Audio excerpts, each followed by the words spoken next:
You see, we're all crazy. All of us. There's just different kinds of crazy. Men have OCD, women have ADHD. Men are autistic, women are retarded. Okay. Possibly stepping on the parapet of sexism there. But notice how it's funny that it's never considered sexist when a woman suggests that men can't multitask. We're perfectly capable of performing a task and talking to you at the same time, you know. We just don't want it.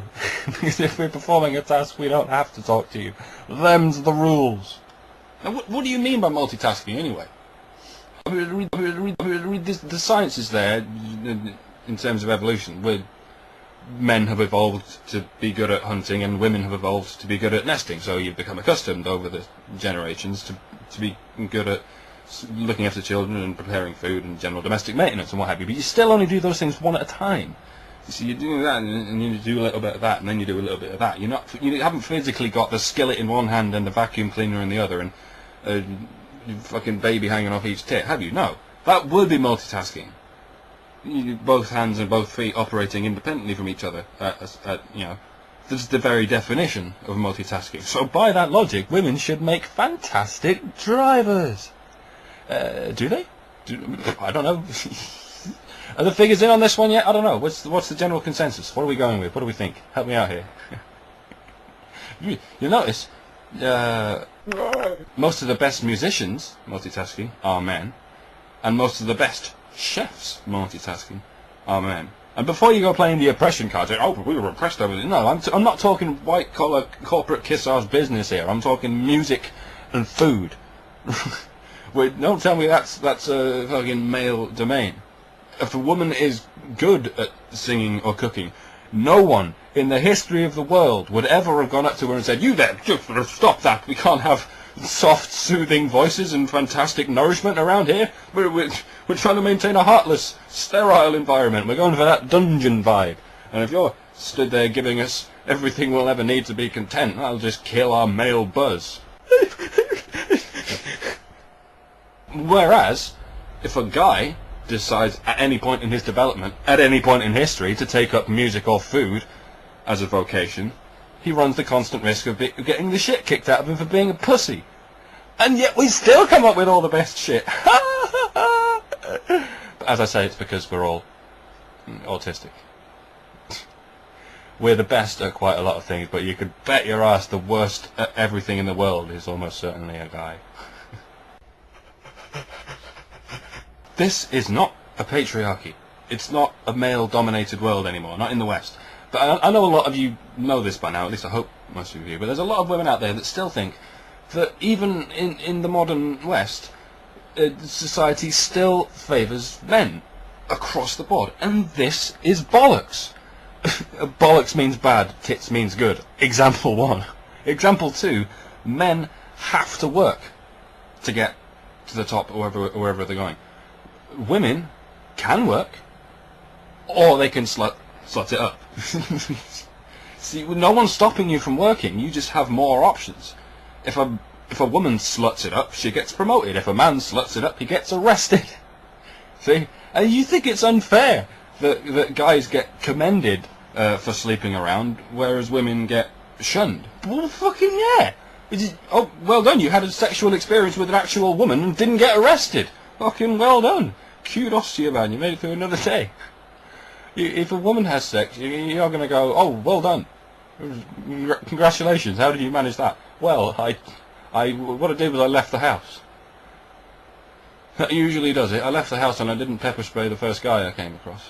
Oh, no, wait, I did. It was the second guy. Oh, that's discipline for you. This is not a man's world. But it's not a woman's world either. Point is, it's a beautiful person's world. Beautiful people are the only ones who have the choice of either working their way to the top or sponging their way to the top. And it just so happens that on average, women are more beautiful than men. Don't even attempt to argue with me on that shit, right? Everyone fucking agrees on this. Even just about any woman, if pressed, would go, yeah, I'd totally shag a girl if she was hot. Just find a girl. For every woman out there, even no matter how heterosexual they are, there's at least one woman out there that they go, fucking yeah, totally do her. Point proven. Men try to make it look as though it's a man's world.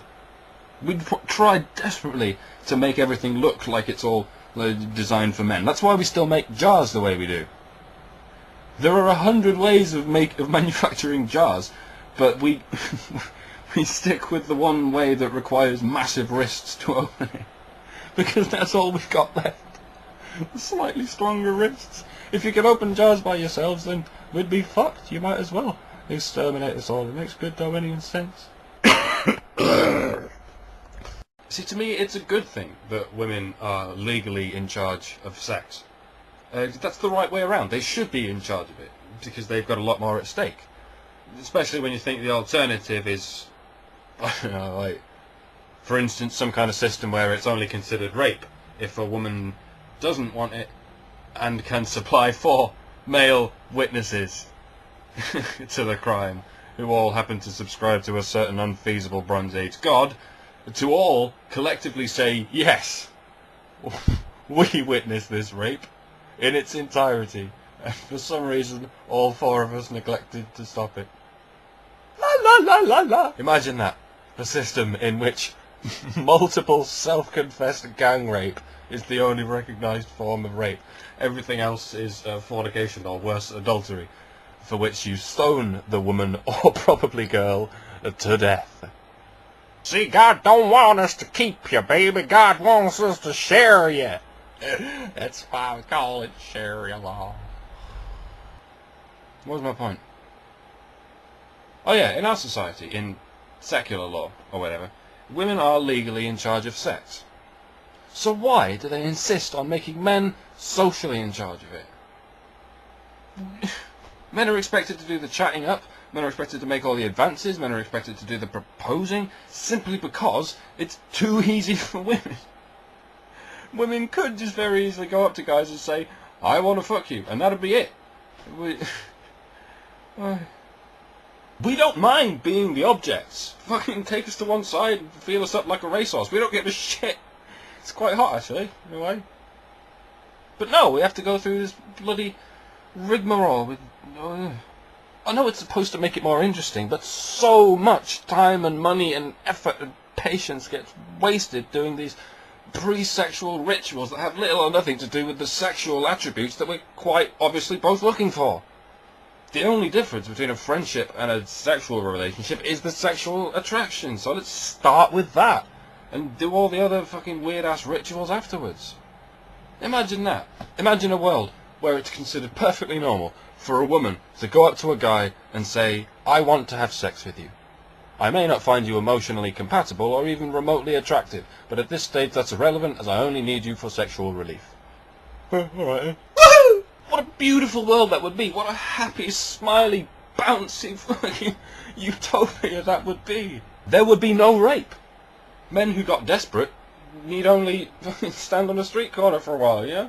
And with men it wouldn't be illegal, because men will give it away for free every time. So there would be no prostitution and no rape. Think about this, girls. If you want a world in which you're not the prey, you have to be the predator. It's rape or be raped, baby. It's the dog rape dog world. Or something. Alright, I'm off. Bye.